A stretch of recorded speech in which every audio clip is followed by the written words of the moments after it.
Si le Portugais Rui Costa passe en tête au sommet, ce sont Peter Sagan et Samuel Dumoulin qui partent dans la descente. Rejoint ensuite par un groupe de chasse mené par Vincenzo Nibali, Tony Galopin ou encore Sylvain Chavanel. Sous la pluie qui fait son apparition sur les routes de l'Ariège, le groupe de 15 à l'avant collabore bien et maintient une avance de 7 minutes sur le peloton.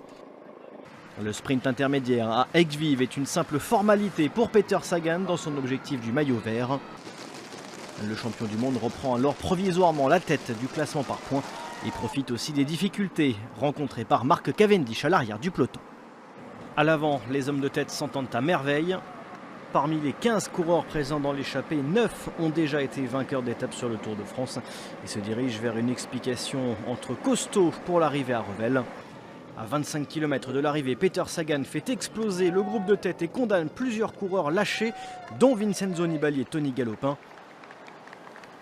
Au pied de la côte de Saint-Ferréol, ils ne sont plus que 7 à pouvoir s'imposer, dont 3 coureurs de l'équipe Orica, mais aussi Greg Van Avermaet, déjà vainqueur d'étape et porteur du maillot jaune sur cette édition 2016.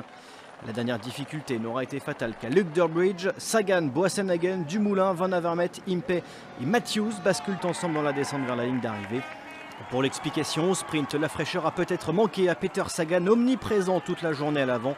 C'est l'Australien Michael Matthews qui se montre le plus rapide et s'impose pour la première fois de sa carrière sur le Tour de France devant le champion du monde slovaque en habitué des deuxièmes places.